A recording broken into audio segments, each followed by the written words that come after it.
pronouns are she, her.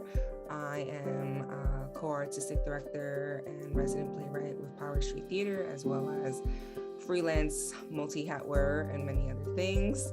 And when I was at Temple, I was a theater major and basically kind of did the same thing, just tapped my toe into lots of different waters.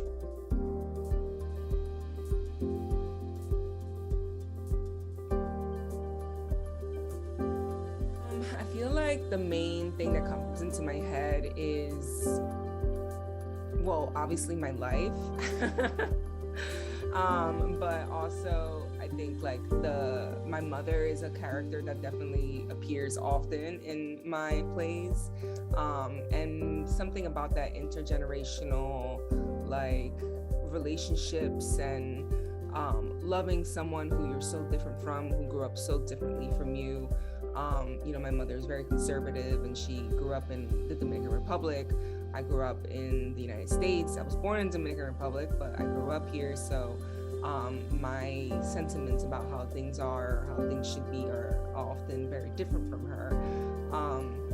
But we've been able to maintain a good relationship despite that. So like that sort of conflict is something that I'm interested in and shows up a lot in my work. I didn't realize that until recently because I was actually read an article or something that was like playwrights just write the same thing over and over again. They're like asking the same question over and over again, and I was like, oh man, that hit the nail on the head. So yeah, that's probably the biggest inspiration.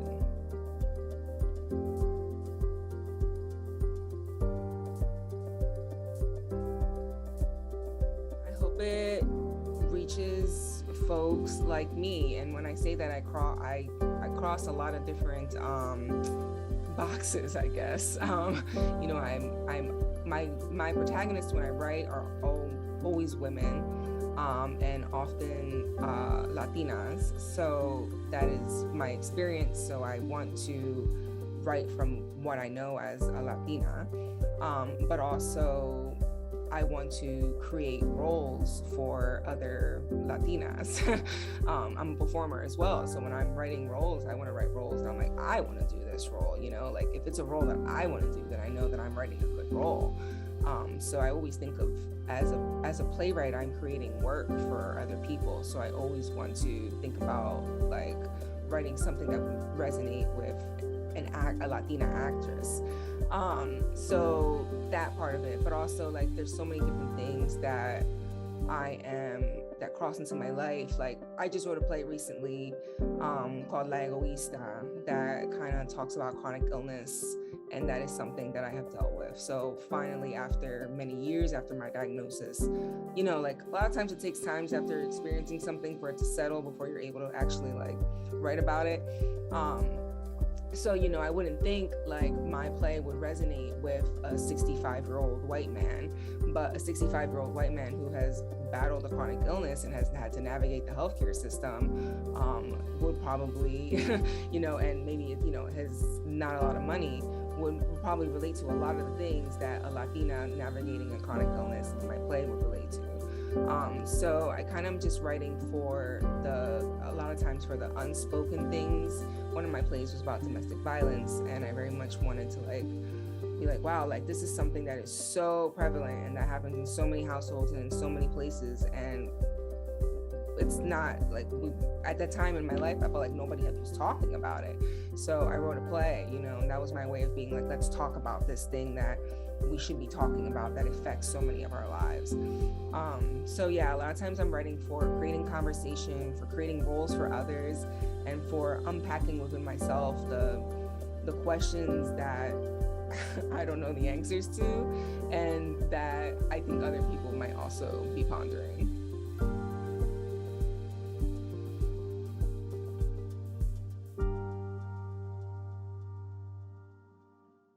Definitely. I mean, I feel like I'm constantly evolving as an artist in so many ways. I started out as, when I went to Temple, very much being like, I want to perform and like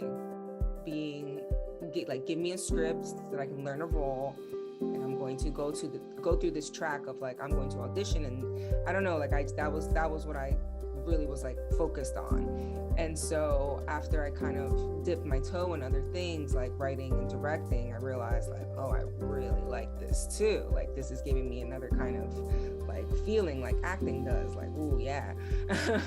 So I kind of was like, wow, this is exciting, because now I have all these other options too. And then with playwriting, it was kind of like the most powerful, because I didn't have to wait for anybody to give me a job for me to playwright. I could write my own stuff. And then what really kind of cemented the growth of like what I continued to do as an artist was when I started, you know, when Power Street got together after graduation, Power Street Theater, which is my resident company. And at that point it was, okay, now I'm writing and directing and performing, and now I'm learning about the administrative stuff, you know, and I had by then already interned and apprenticed at a couple different companies. So I was kind of realizing like, oh, I need to also learn how to organize spreadsheets and like keep track of email, and like learn, you know, like so many, like how do you, when you organize and when you're producing your own play, there's so much that goes in behind the scenes. So that kind of led me to just being like, man, like what are good leadership practices? What are good co-leadership practices? Like how do we continue to build theater companies and theater collectives outside of the status quo that has not been healthy for most folks. So I think us as a young company trying to meet that status quo actually did ourselves a lot of harm. So I'm really excited just about like continuing to see the involvement of theater and being a part of that as someone running a small theater company.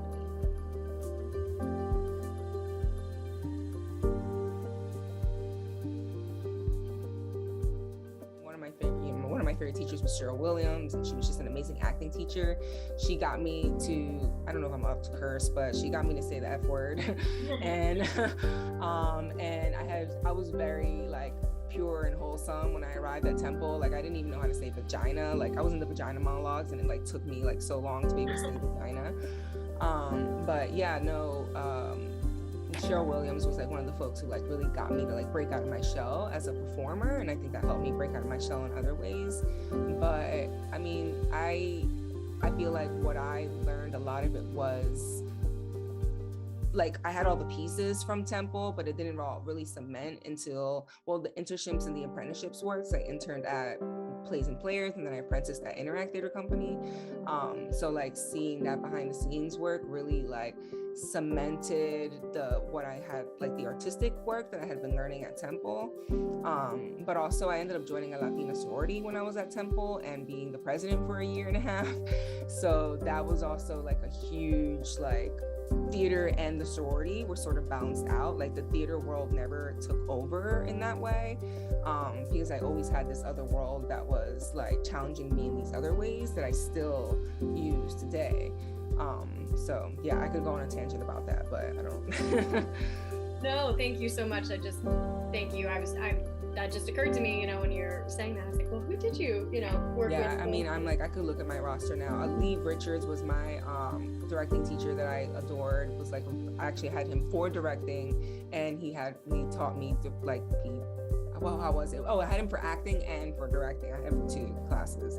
And he was really just like, he was somebody who like did not care about like the status quo, and was very like he was just his full self in such a way that like he made you feel like you could be your full self too. So he was awesome. I miss him.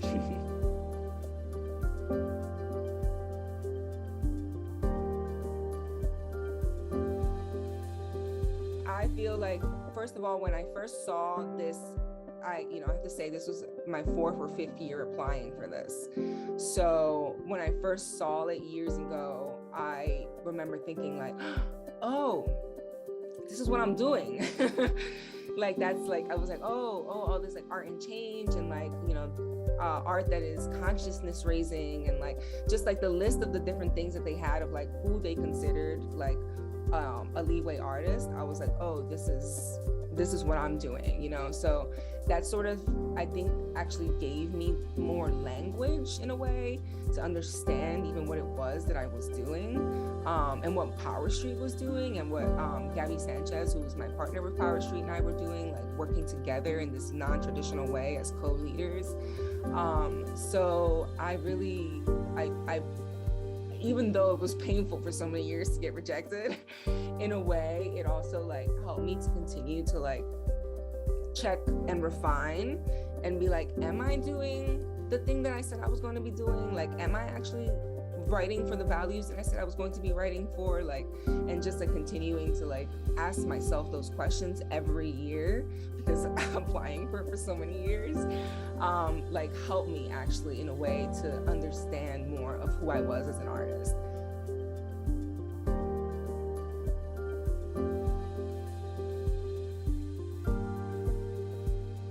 I feel like we're in this transitional phase in our society. Like, religion is not as having as much of a hold on the ways that communities connect, which is in some ways to a detriment. And in a lot of ways, it's also causing this backlash of religion, because religion is like feeling like it's losing its hold. So it's becoming more domineering in the world, or in the United States, I guess, specifically. So anyway, this is like a tangent, but what I'm saying basically is that like we don't have a space as much of as a society, as a secular society, to meet, to discuss ideas safely with each other, even if we don't agree, to build our empathy through storytelling and through you know, that's what the Bible was essentially in the beginning, was like the original like novel and theater. People would perform these stories, and that would be a way to teach lessons and to learn and grow. And we have completely undervalued that in our society now. It only is valued in the space of religion. Communities only gather in that way now, mostly at churches and synagogues and things like that. So my hope would be a future world where the arts and theater and community gathering places of let's come share food and share stories and watch art, or, you know, engage in art, make art together, is like the cornerstone of every neighborhood.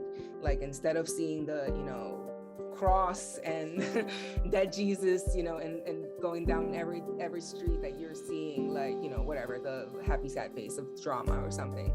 And I think that would really like build this society that actually really cares about each other and that embraces our differences and doesn't feel like we have to homogenize in order to respect each other.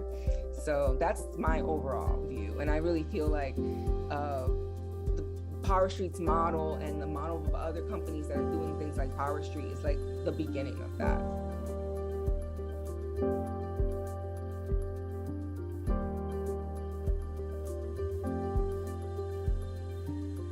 Yeah, I mean, I think what Temple offers is like a very diverse experience. It can be hard, I think, like with I guess our egos when you're a performer and you come in and you're like, I want to perform, and then you're being told like, oh, you're going to learn how to do this also, and this also, and this also. And it's not that much anymore, I don't think, because the idea of being a multidisciplinary artist or wearing multiple hats is much more embraced now. But when I was coming into Temple, it was very much like, if you don't focus 100% on acting, then like you're never gonna meet your goal. Like, if you don't focus 100% on the one thing that you're supposed to do. But despite that, it was still a place where like learning other things was still part of the curriculum. So I think I'm glad that I made that choice, because there were other options that I could have had of going to theater school that was, you know, conservatory, and who knows how things would have turned out differently. But being able to like learn lots of different things and learn like, oh, I can work with a designer better because I know a little bit more about what a designer does behind the scenes. I'm not completely blind. That creates better collaboration, and better communication just across the board for when you're working with a team. So I think like that basis of knowledge was really like what I was able to take forward, specifically from like the Temple Theater program. And then of course, like just the fact that Temple is the type of school that it is, like I was in the city, I was able to hop on the Broad Street line and go see a play. I was able to make connections with professionals in the city that by the time I graduated, I had already had an internship and apprenticeship. So those types of things, like there's a lot of Temple alumni working throughout the theaters in Philly. So like, it's always this, you know, like, oh, there's another alum, like, oh, I worked to undergrad with this person, or this person was a grad student while I was an undergrad. Like there's still so many people like that I have connections with. So it's really about what you make it though. Like if you just hide in your dorm room and just go to your classes and don't make connections with people and don't like step outside of the box, then like it's not going to be the same thing as like putting yourself out there and really like trying new things.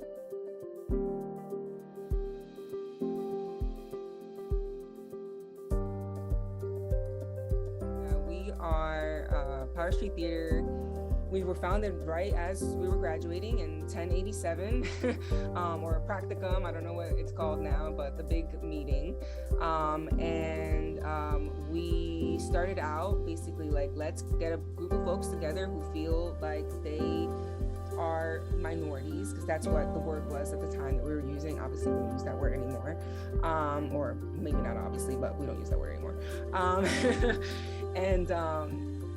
We kind of just were a ragtag team. We didn't have any money. We got together, did a show in North Philadelphia's Latino community, and it was about gentrification, and it was about a university that was gentrifying a neighborhood. So obviously, again, using my personal experience to write, because I was at Temple and was watching what was happening, and I grew up in a city that very much was like North Philly, so it felt very much like home.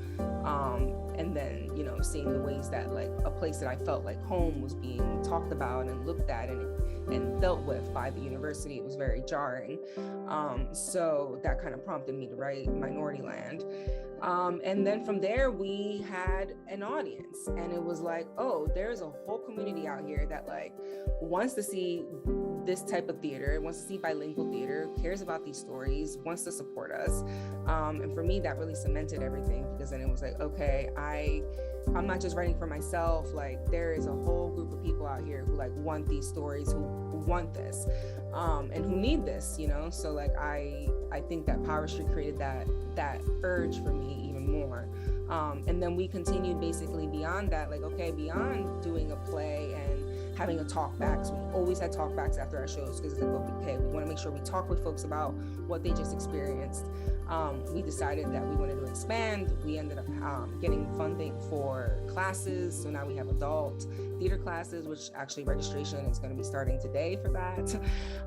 And we have story circles around different themes. We're having a story circle tonight on a discussion around Afro-Latinidad. So we're constantly creating, this is all virtual for now because of COVID, but we're constantly trying to create basically space for conversation, and have it rooted in the arts and have it rooted in like empathy building and community building.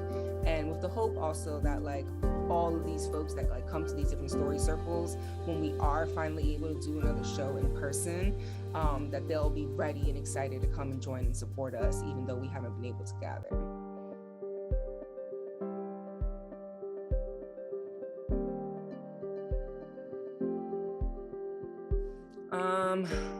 I guess the first thing I would say is navigating the industry. Make sure you take care of yourself, take care of your mental and physical health.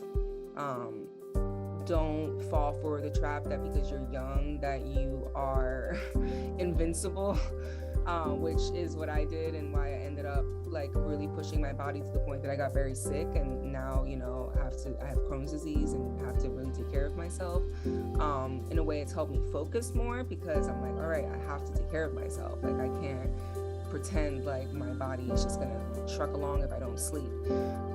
So that's the first thing, is figure out a routine for a self-care routine that works for you, that's in the long term, because that's gonna get you through again a day more than anything else. And then the second thing I think would be like build your community. Winning or having moments of like being like, yay, something went right, or you got the role, or you got the grant, or whatever it is, are really great, but having those moments with your people or having those moments with your crew as a team, or like with your folks around you cheering you on, is really, it's like what really makes it worth it to me. So like, find your crew, you know, like continue to build your connections with folks and lift each other up, like pull your crew up with you as you climb, create opportunities for each other. Like it really is crazy to think about when you're like just about to graduate or something like that, like, oh, these are the people that I'm going to be working with, you know. And like the folks who are 5 years younger than me and 5 years older than me, in a couple of years, it's not going to matter. Like these are all going to be my peers, the ones hiring me and the ones I'm hiring, depending on what my work is. So, you know, just like make those connections, take care of yourself, and keep asking yourself the hard questions, and like not being afraid to be introspective and to be weird and to ask weird questions to other people, which I always do, and like be real with folks while you're here, because it's not worth it to be fake, or to be, I don't know, like, oh, competition, like everyone's a competition around you. Like that's so exhausting and unnecessary. Follow Power Street Theater on Instagram and Facebook and all of our social media, because we actually have a really awesome social media person who has been creating some awesome content, interviews and spotlights of artists and just like really cool stuff. So go ahead, and I think we just like hit like 1,500 followers or something, like ever since we started even caring about social media. So, you know, go ahead and help us to get to 2,000.